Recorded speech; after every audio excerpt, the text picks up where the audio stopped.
nuwun Mbak Naila. Nggih. Mohon izin kagem Pak Malik kala wau tembangipun ninggal katresnan sampun kula aturaken. Sabibaripun ngaturi Pak Lurah kala wau langsung kula aturi ninggal katresnan. Nggih, kok sumpah delok video malih, Pak.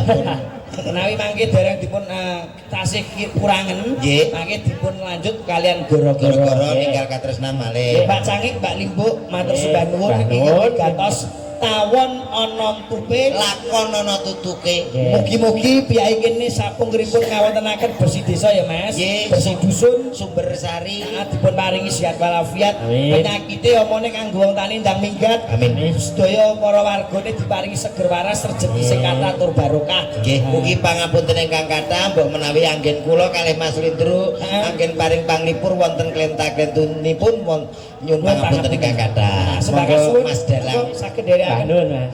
Ayo, Nok. Nderekke bendarane iki ana lakon apa ya, Nok?